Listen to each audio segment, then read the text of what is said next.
Here we go.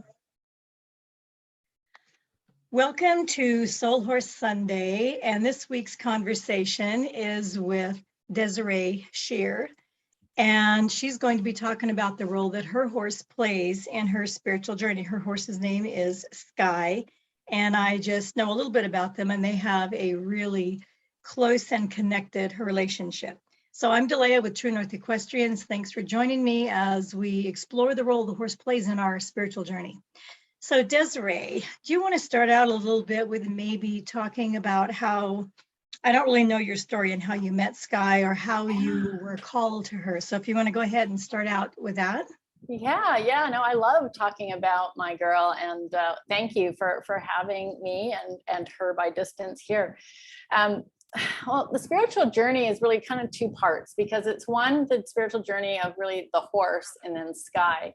Because I had grown up with horses, and like many young women, girls, went off to college and we got rid of the horses. I was also in a bad riding accident. My parents thought it was just time to move on.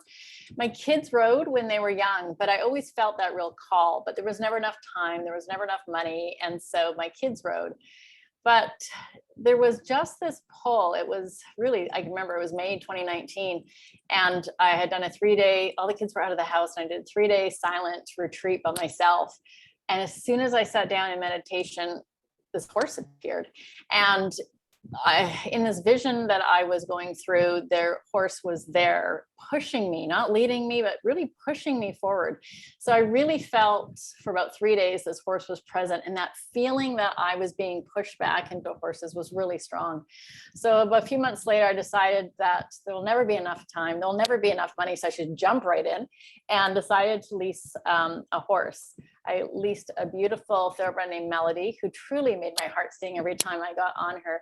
But then through the pandemic, that barn shut down. It was only open to owners. But I really still felt this every time I'm in meditation, this horse telling me I had to keep looking.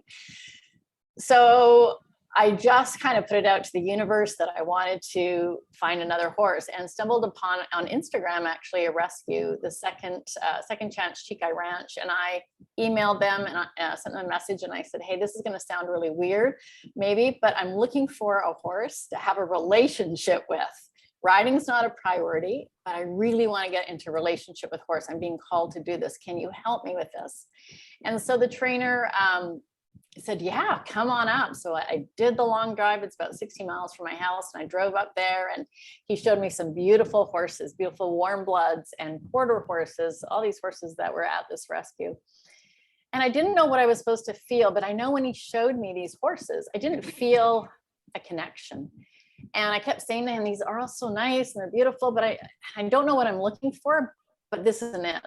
And so he pointed over to this paddock, pasture, and there were about 16 horses and donkeys in it, and he said, just walk in there and see what happens.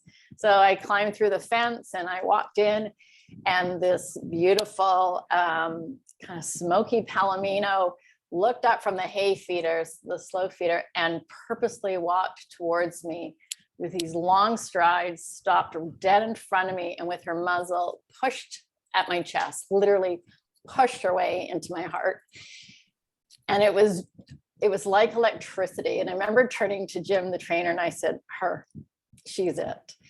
And that was kind of the beginning of this relationship. And as our time together evolved, I realized she was really part of my journey. And there were a couple of key instances where I realized she was here to, I thought I had a lot of ego. I was coming up to rescue this, horse that had trauma. She'd been at the rescue for over 3 years. She had lost faith in people. I was going to rescue her. And it was about the second day that I went up, and I had, my bag of treats and an agenda of all the things this mare and I were going to do. And when I walked up, she saw me at the water trough, and she turned and walked away. And I cried, and I went, hands on my hips like a petulant child, saying, I came all the way to see you and you don't want to be with me. And she kind of looked over her shoulder, and I got this really clear message, no. And at that moment I went, oh my God, all my abandonment issues, all my attachment stuff that I thought I had resolved, here it is again in front of me with a horse.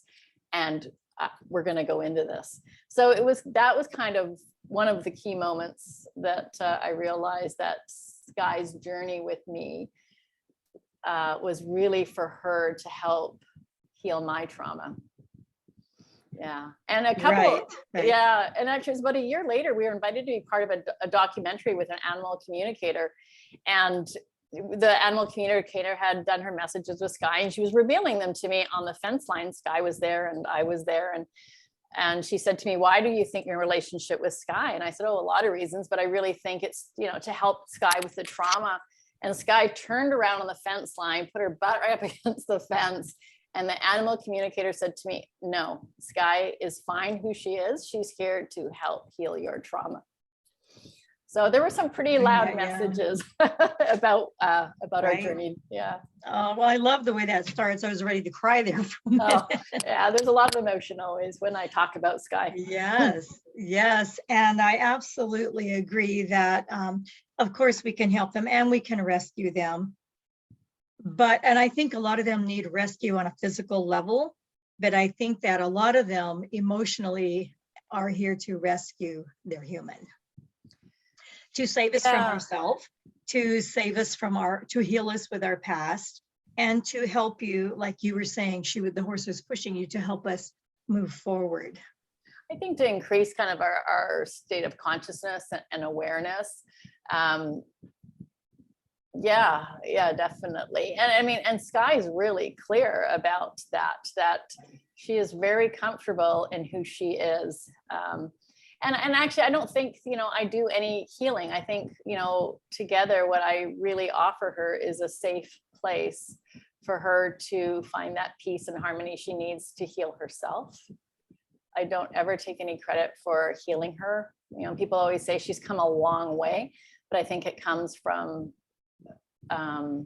you know, just our journey of being in partnership and what our partnership looks like. I think that has really allowed her to come back into her body. You know, a message that I got from Skye was that, you know, the body will heal itself. It can tolerate a lot of neglect and abuse, but it is more the spiritual component, the spiritual and emotional neglect that horses struggle with. Okay, so how would you find, because I always wonder this myself, when I think of spirit, I think of wholeness. And yet sometimes in my past, especially, I feel like I've been spiritually fragmented. So, and that it does need healing, like to come back together. So when you're referring to your horse and you felt like she needed some healing that was spiritual, how would you see that in her? Or how would you, what made you identify with that description or that that thing with her? That's a really good question. When I adopted Skye, or actually I leased her first, and about 2 months into the lease, she showed up really lame.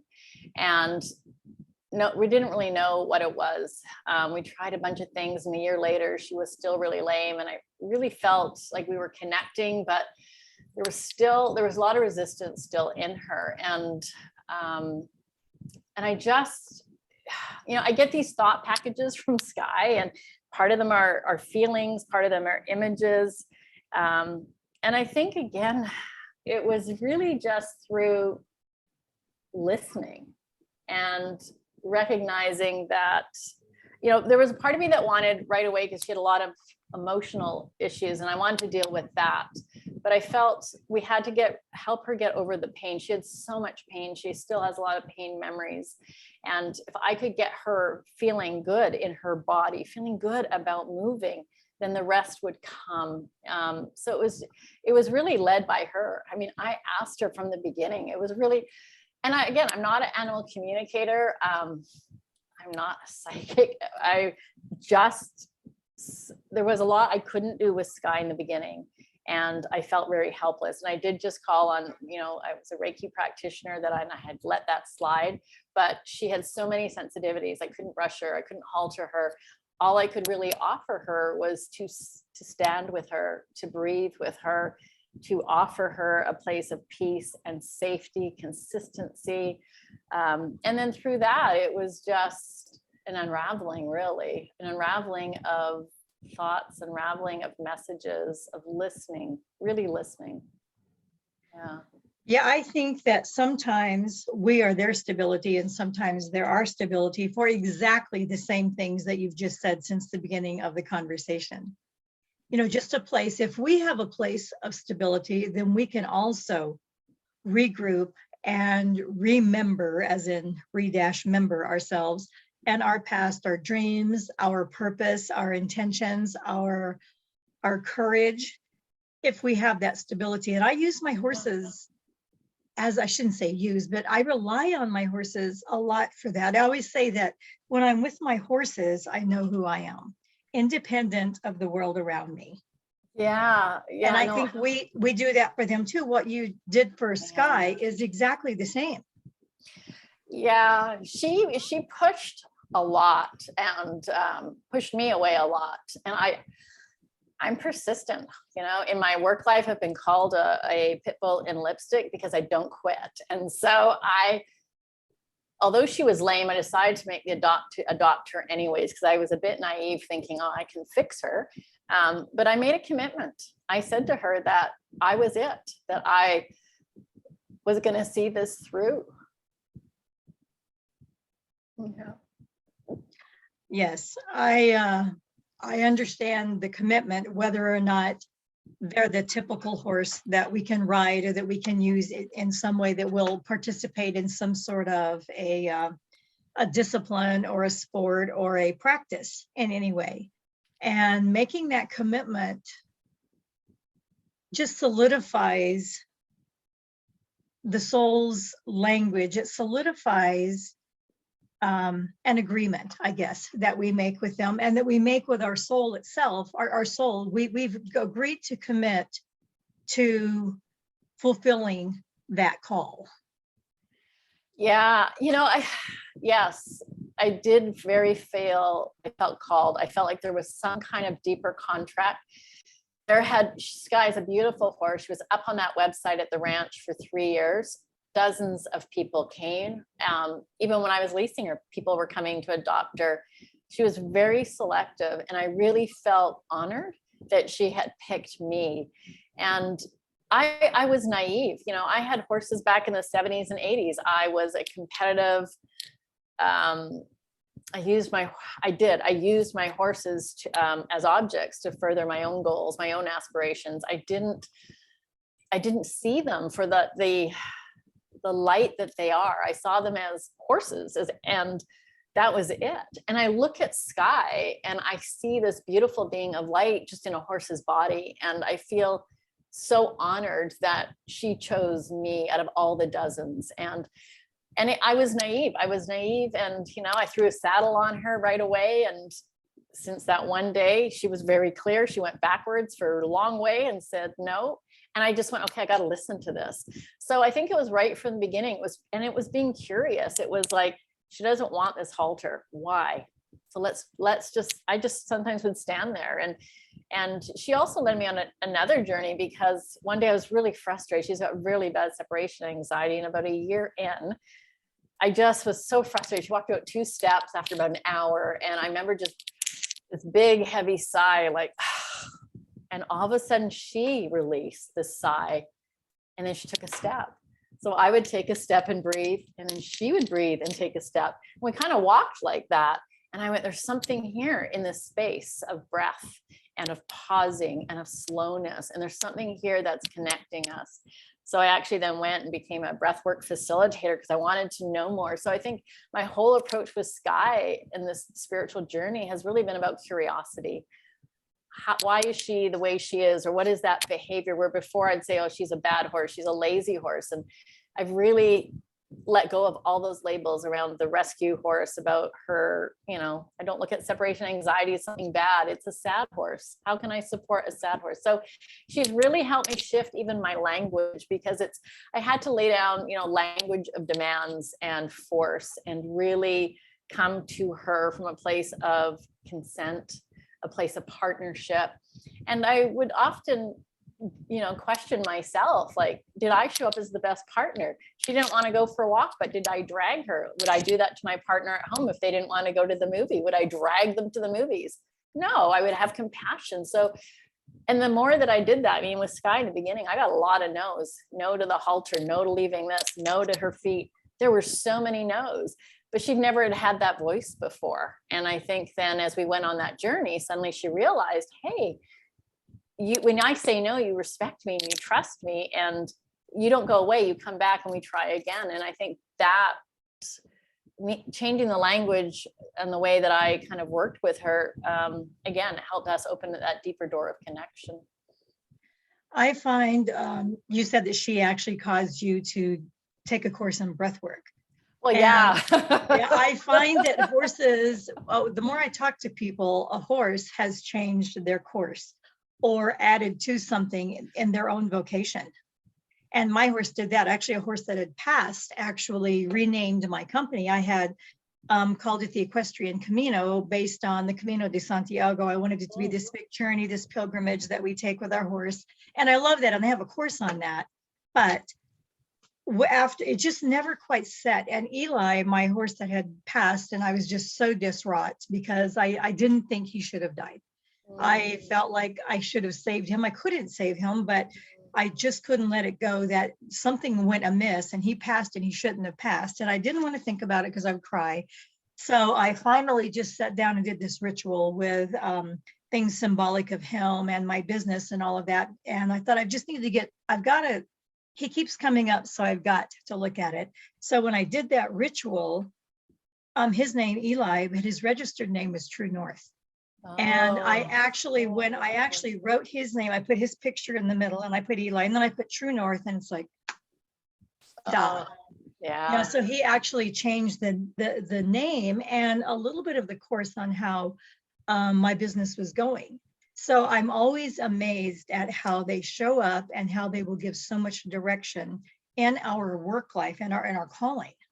Oh, absolutely. Even with the Reiki, because in the beginning when I couldn't even brush Skye or touch Skye, I just knew I wanted to connect with her. So really using the Reiki. And then I realized that my human Reiki is very different in terms of how I work with horses. So that then took me into a year-long study with a wonderful woman named Catherine at Open Heart Horsemanship.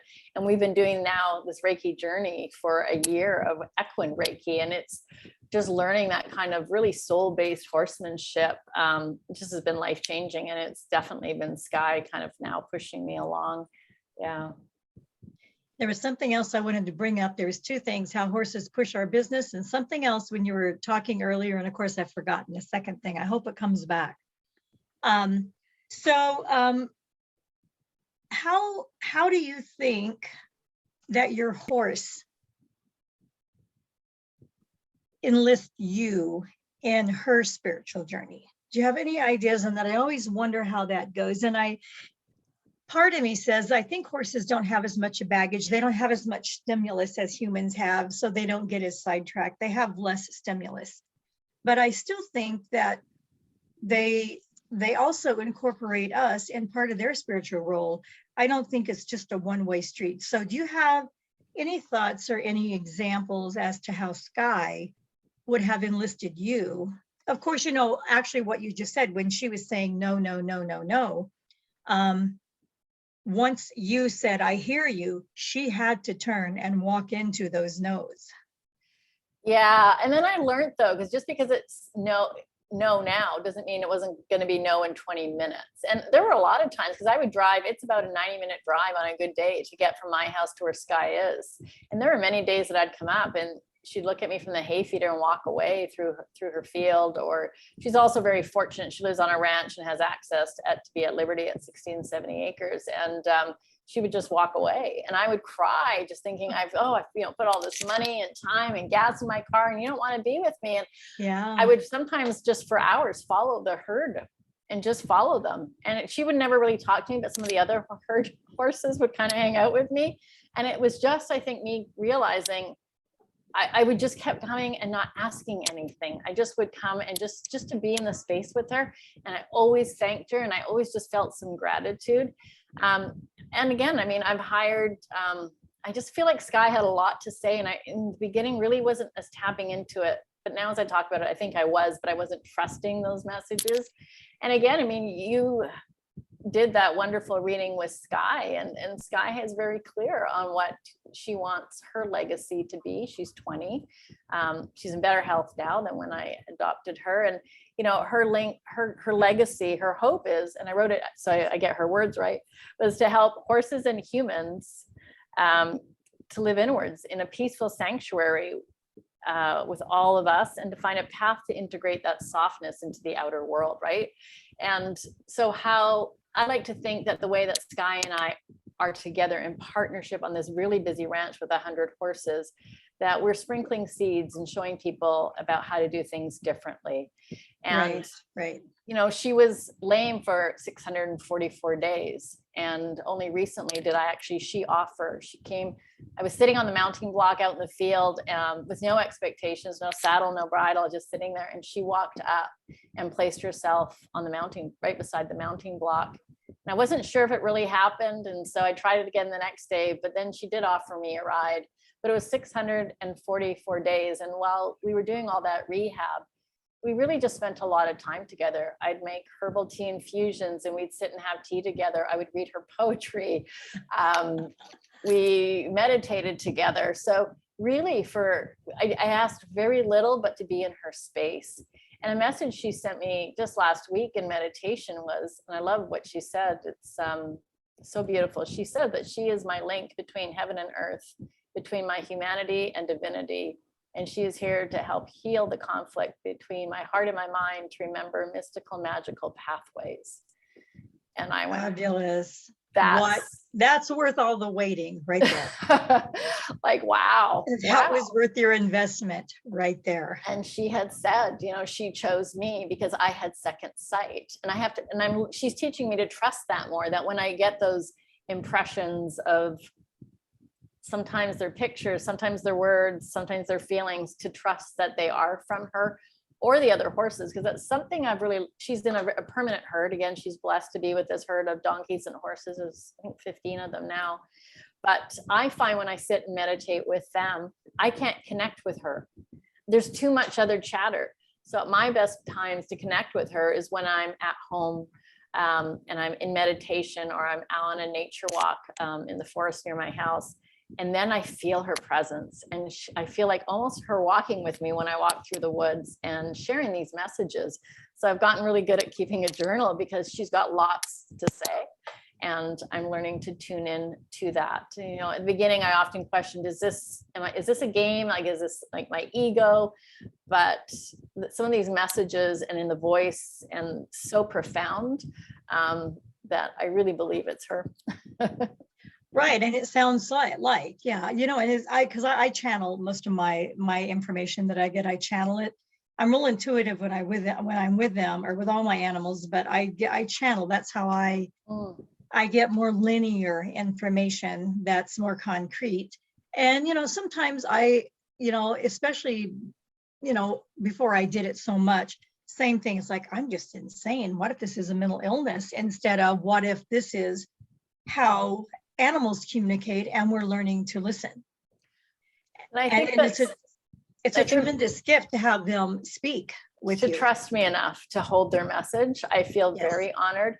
And I have to say, Leah, it was really when you did that soul reading of Skye. I mean, you didn't know, but we had been talking about euthanasia, because I had a physician's report about a year into adopting Skye, because she was so lame and in so much pain, and the vet really felt that euthanasia was the best course. And you know, I checked in with Skye, and it was no. We hadn't really given rehab a full shot. It had only been a year, so I just kind of had put that on the table, and that was kind of end of December of 2021.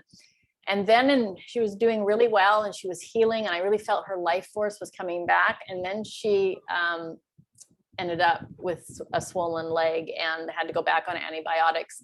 And at that point, at the end of April of this year, I really felt something shift in her, like she had given up. She was tired. And that's when I reached out to you. And I think I know, because the day after you did the reading, or the day after I contacted you, was the vet appointment. And the discussion on the table was to be about euthanasia. I really felt I was getting a lot of messages from Skye to let her go. And I thought I had to have that courage to honor that message. But when I showed up at the ranch that day, after I'd contacted you, she was different.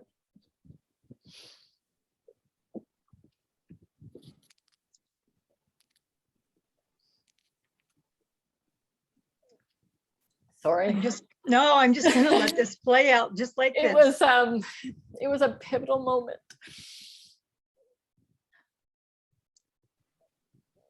It was May 3rd, and I got the sense like she was, something shifted in her because she knew I really was listening and I wanted to hear her. And since then, her health she looks amazing. She's not lame. She's offered rides on 3 or 4 occasions. She's become very, her personality, I see her, she's really funny, which I hadn't seen before. She now bangs at the door because she wants to come out of her paddock. Her panic attacks have lessened.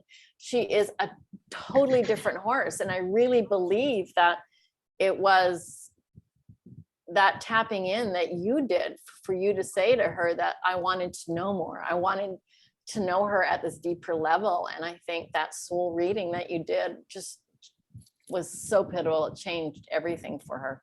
Yeah. Well, I'm glad to hear that. I didn't know all of this, but I'm hearing it now for the first time, just like people listening are hearing it. And I think it's often, horses, and I know that not everyone can communicate in some ways with their horse. Everyone can. I shouldn't say that anyone can, but it just depends on if you believe or if you want to put out that effort. And I have to say, it's a little harder for me with my own. It's easier sometimes with other people's horses because I know them and because I inject so much in on them. I don't want to miss anything, or I presume things. So I find that other horses, when I do readings with them, a lot of them will do a double take because they just actually didn't know that someone was really interested in knowing for sure. And others were just, I knew someone would come along at some point. And that's really, really affirming and very, very comforting to hear that it worked out well. Yeah, just looking back, I don't think I really pieced it together until just, reading some of Skye's words, and just, she's so talkative now. And there've been times like today when I sat down for meditation, I just went, Skye, just wait. Just let me get settled. I need to get grounded. And she's like, and she just has so much to say. And I invite her in often in meditation. I invite her into kind of the energetic bubble, not wanting to ask questions, and just to be with her. And the other thing that I've started doing, which is really fun, is really getting centered and grounded and asking for a message from her, and then pulling an oracle card. And some of the messages that I get from her, they're just, it makes me question, like, was that really from her? But some of them are so bang on, it just blows my mind. Okay, so as a tool to other people listening, because I know that spirituality takes so many forms.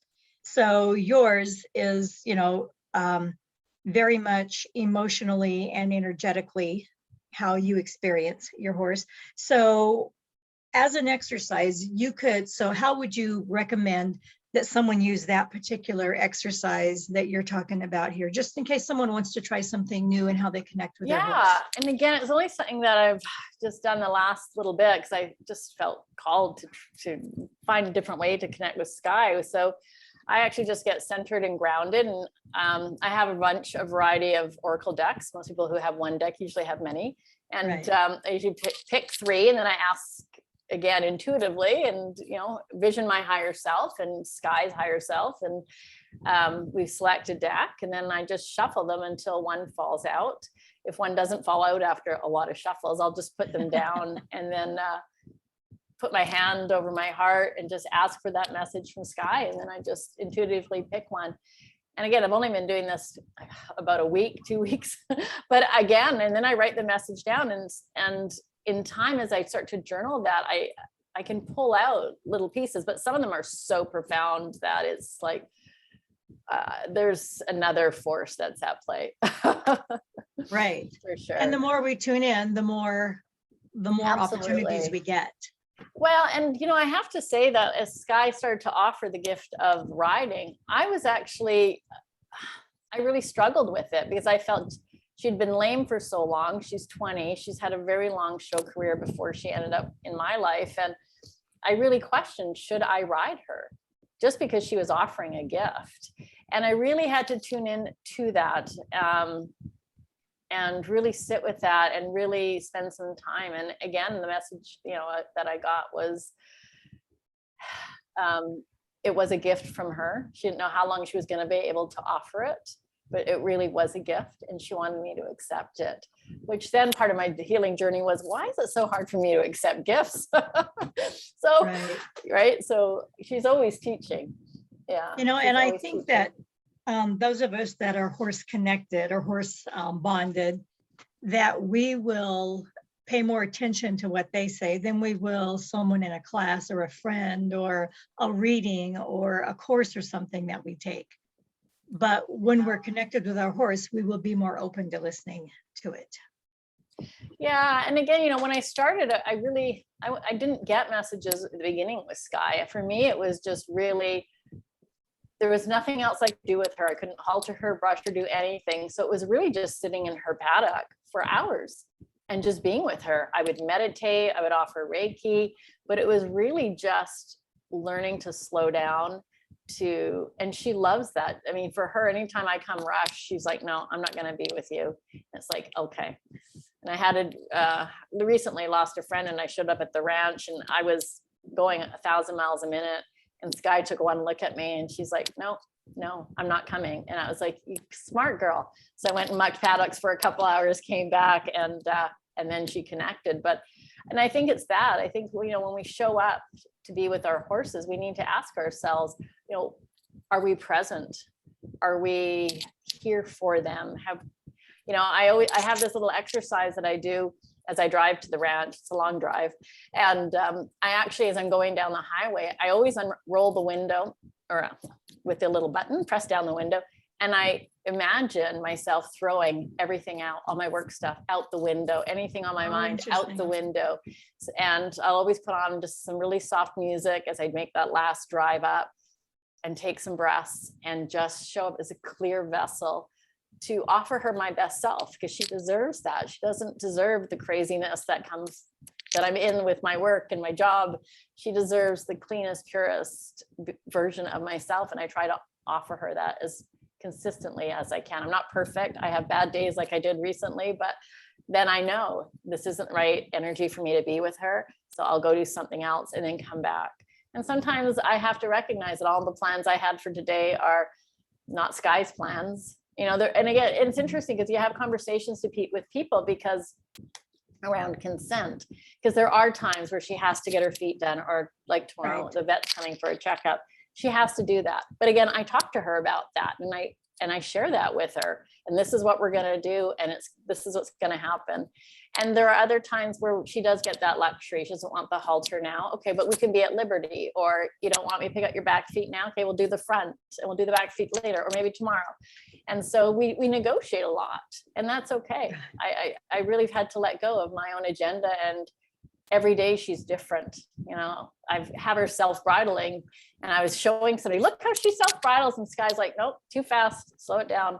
And then we had to break it down again. So I think, again, for me too, respecting her enough that, we all have different moods. We've all sometimes don't get good sleep, and recognizing that happens to horses as well. So really trying to show up for her in whatever she presents at that moment and come into partnership with her at that time is how she is. Yeah. Well, and there's a tremendous gift. Like when you say you empty your mind, you try to get there to be an empty vessel.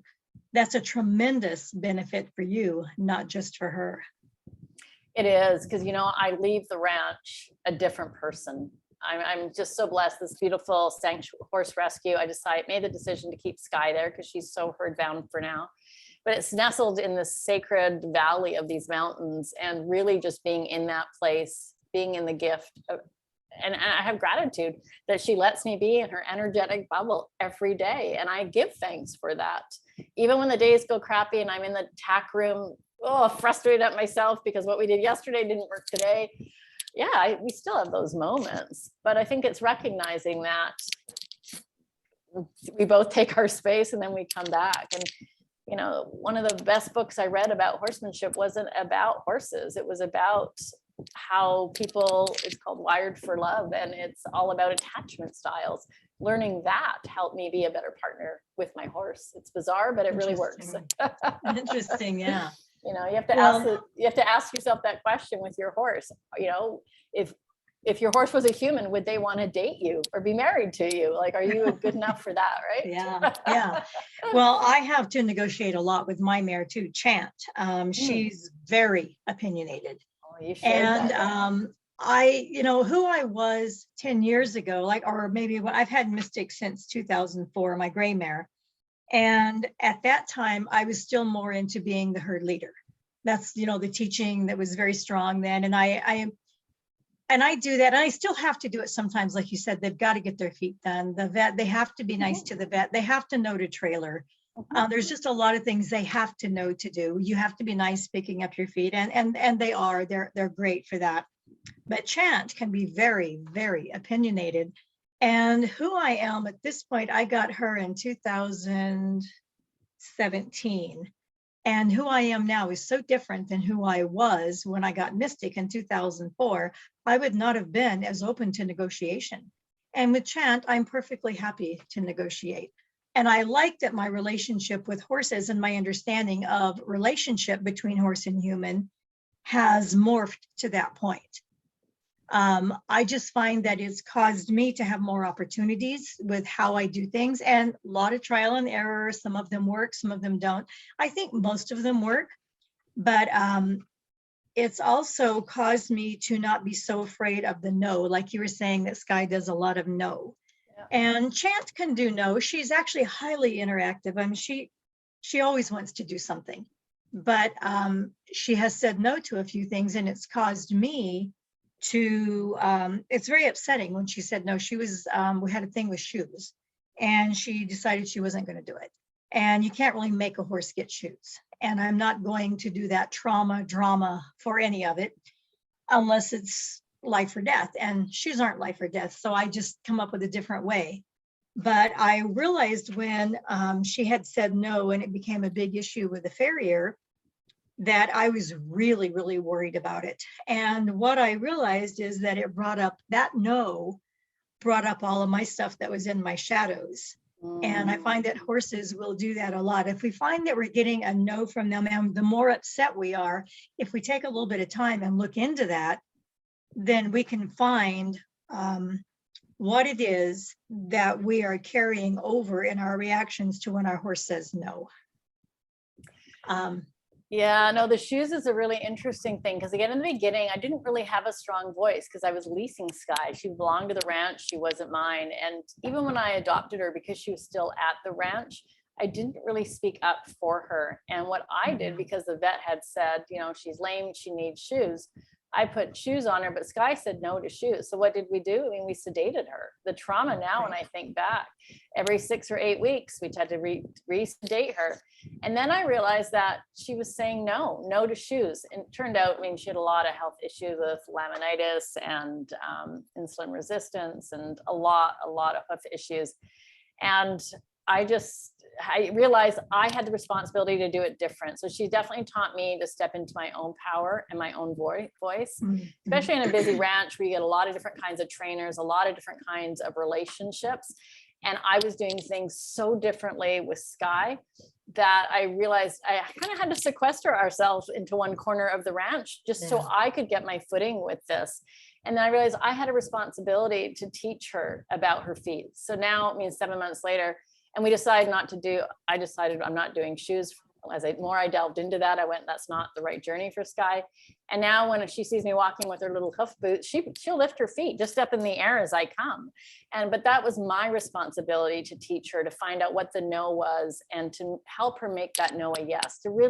We've done a lot of work on changing how she feels about things emotionally, how she felt about the bridle, how she felt about, well, we're not doing the saddle, we're doing a bareback pad, but even trotting, she has a lot of pain memory around movement with humans.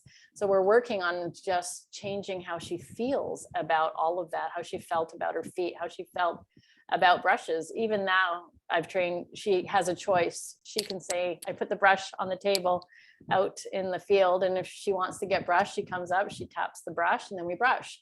But many times she says no, and it's like, horses in the wild don't get brushed. I had to let go of my own issues around that. Yeah.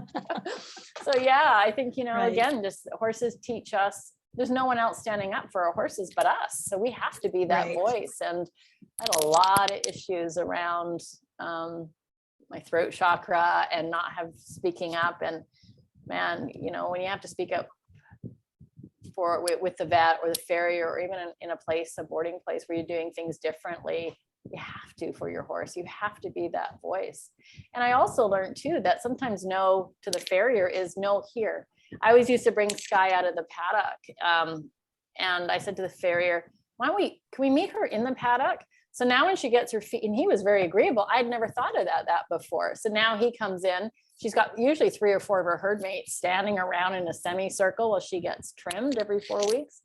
And it's not an issue. Where before it was, we had to do intramuscular sedation, sometimes 2 doses. She was so no, and I didn't hear her. And I promised her that I would always from that point on hear her and have her back literally and have her and be her voice. Right. Now I understand when you do something different and other traditions or other practices in your environment are strong, it can be difficult to step outside and say, but this is right for my horse and I, because, sedation was an option for Chant too. And number one, first of all, I just know that she doesn't like to be tricked. She doesn't like for you to try and deceive her in any way.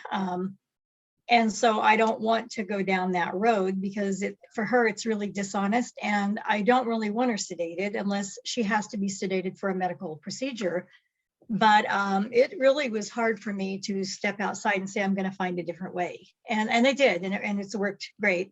But when you're in an environment where other people do things so differently, it does take a lot of courage, and it takes a lot of commitment and honor towards your relationship with you and your horse to go ahead and say that we're going to try this way because that doesn't work for us. And if this doesn't work, we'll try something else. But I want to work with my horse instead of tell my horse what we're going to do. And like I said, there's always safety. You have to be far enough away. You don't tromp my feet. You have to be able to get in and out of the trailer, and there's always safety. But there's so many other areas with our relationship with our horse that we have so many options.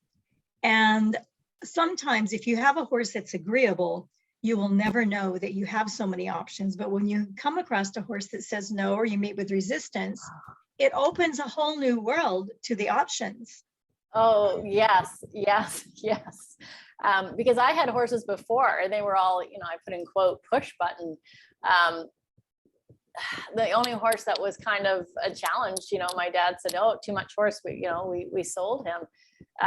And where Skye, I made that commitment, and she's been challenging every step of the way, but there is so many gifts in that, because I couldn't be who I thought I was going to be with this horse.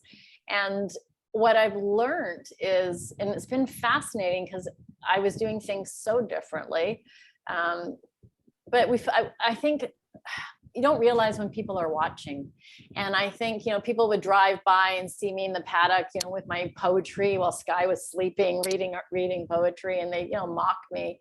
But now I have people coming to me and saying, like, how did you teach Skye to self-bridle? Or how do you get her to come to the mounting block? And it's like, that's all her. That's because all those times she said no, I was like, I hear you and I see you, and okay, I'll try tomorrow.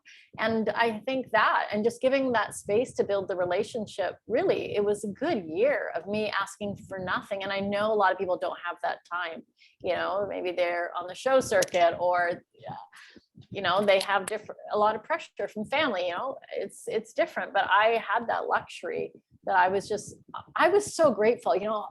I had been away from horses for over 2 decades, and here I got to sit anytime I wanted to in a paddock with 16 horses in a beautiful valley in the mountains, and I could just sit there. Didn't matter. I knew she could see me, and I knew she was watching me, and I would just ignore her and talk to the other horses, and then she got curious, but I just kept showing up with no expectations, but I would love to be in your bubble. And then I learned her bubble was really big, because I noticed one day where she saw me, and I had someone measure it, and it was 120 feet. So she's got a pretty big bubble where she notices me. So even when I try to sneak in to meditate in the back field without her, she's like, no, I'm coming. And she'll just come. Even the other day, I planted myself in the middle of her field, and when I opened up my eyes, I was safely against a tree. She had fallen asleep at my feet, and her donkey friend was right above my head. And I just, wow, what a gift that you guys trust me enough to come to sleep with me. So yeah, it was great. No kidding. Yeah. And when just hearing you tell this whole last segment here, she has made you a different horsewoman. Yeah, she definitely has. I mean, she really has put me on this journey to help humans find another way to be with horses, that we can be with horses in a softer, gentler way and get more from them in the end. Like, you know, I've never had a horse that's willingly offered me a ride, who moves herself to the mounting block. And again, it's because we have had this deep relationship that we took the time to build. And I think that is what Skye really wants her legacy to be, this way of coming together in softness and in peace and in partnership, not out of domination or force or resistance, but really at a place of peaceful harmony. And that's really the journey that Skye and I are on. Which is a lovely, lovely journey. It sounds like maybe she had been in a situation before where none of that was honored, and she had kind of drawn a line in the sand and was going to do different with you. Yeah, from the pieces that I've picked up from Skye's past, she has been rescued twice. She was seized once by the SPCA for neglect, her and 14 of her herd mates from a breeding farm. And then after she'd been adopted out, the woman fell on hard times and sold her 2 herd mates and left Skye all alone in a field by herself for a very long time. So, and then she was brought to the ranch. Somebody rescued her and brought her to the ranch to the rescue. So her separation anxiety makes sense. Her abandonment issues, it all makes sense to me. And I just really trying to work her through that. We haven't left far from the ranch. We, you know, may have gone maybe a mile, and that's okay. It's taken us 2 years, but we'll get there.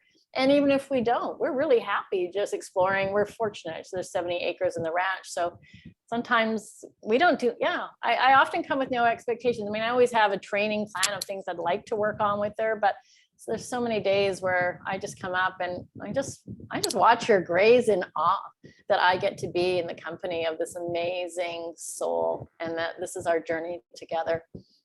Yeah.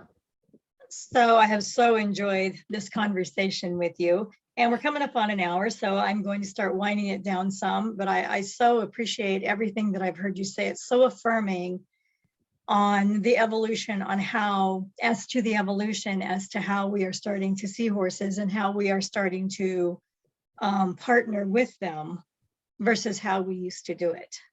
And I think there's a lot of linear healing or lineage energetic healing that goes along when we have a horse that has been treated unfairly in however way that is, and someone like you comes along and gives it such room to know and learn humans in a different way.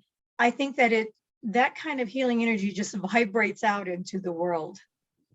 And so it's so comforting and inspiring to hear you speak on that. Well, thank you. I mean, just the one thing that I want to just share as we wrap up is around forgiveness, because that's really was an important lesson I learned from Skye, because I carried a lot of guilt and shame for the way I treated the 5 horses that I had in my Western riding, in my English eventing. I had a lot of guilt. And it was really Skye who said I had to let go of that. Horses are forgiving. And I felt that a lot of this just being present was asking for forgiveness. And she had said that for our relationship to accelerate, that I had to forgive myself. And so I'm trying now to kind of pay retribution to and give her the best of myself that I didn't have the knowledge as a 7-year-old or even as a 20-year-old during that time period. And so I really feel like I'm making up by being the best of myself and giving her that I didn't have the chance to give those other horses that were in my life. So any opportunity that I can share that peace and that love and that partnership, that is my calling.